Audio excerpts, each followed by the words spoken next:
রাস্তায় হাঁটতে হাঁটতে হঠাৎ করে ১ কোটি টাকা পেয়ে গেলাম।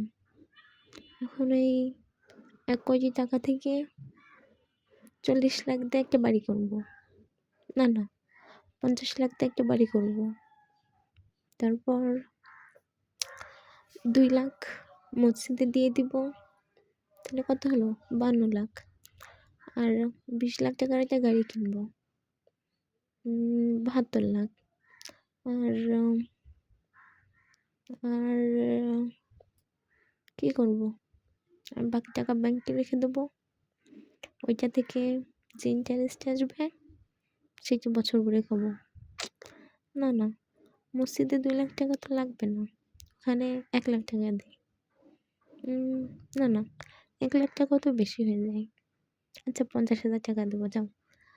আর বাকি যে টাকা থাকবে তা দিয়ে আমরা শপিং করব, ঘুরবো, খাওয়া দাওয়া করবো। এইটুকুই, জীবনে আর কিচ্ছু চাই না।